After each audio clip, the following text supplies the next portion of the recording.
What's up, guys? Prince Sports here. Well, Steph Curry made history tonight for Golden State Warriors franchise.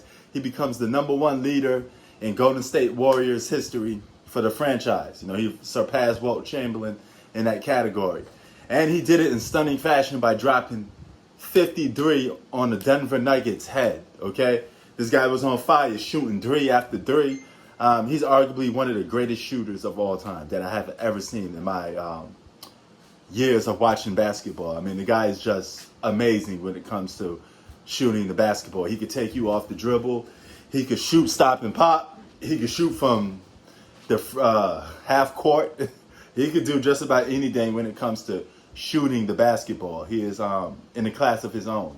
And you got to take your hat off to a guy that could dominate a game like that in stunning fashion like that. And you know, he was hot.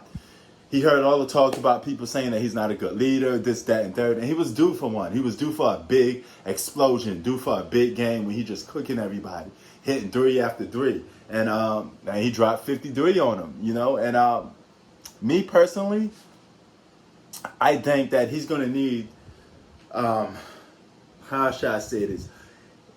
They're going to need to make a lot of changes in the offseason. You hear them talking about going after every big-time free agent. You know, they're going to try to go after Kawhi Leonard. They're going to have to go after a lot of these other guys. But to me, I think they're only a player away, in this case, Klay Thompson, to being a good playoff team. Because keep in mind, if you get Klay Thompson, you get Steph, you could just build around those two guys. Maybe you could trade Draymond Green.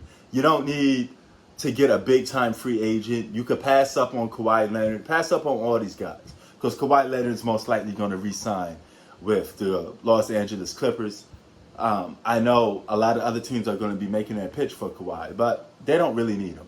But what you do need is to get rid of Andrew Wiggins. You could trade him, and you could trade Draymond Green and see what you could get. I don't know if they have any draft picks, but if they could trade some draft picks too, those are your pieces that you could use to get a better player to come in there and accommodate Steph Curry and Klay Thompson. Now, you don't have to get a superstar. You could get a solid third option player, then get solid building blocks of role players and build from there. That's a perfect team. Steph Curry's still in his prime, okay? He's still got a lot of good years left in him. The Golden State Warriors do not waste his prime by having him just putting up big-time number games like this, and they don't win games. So he still has a lot of pressure on his back. He got to lead that team to the playoffs, okay? He has to, okay? He's a superstar. That's what superstars do. There's no excuses for that, okay? You're going to get penalized if you can't at least bring your team to the playoffs. But you do performances like this, hey, man, you might just not only lead your team to the playoffs, but you could be a late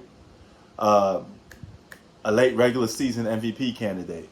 Prince Sports out. Peace.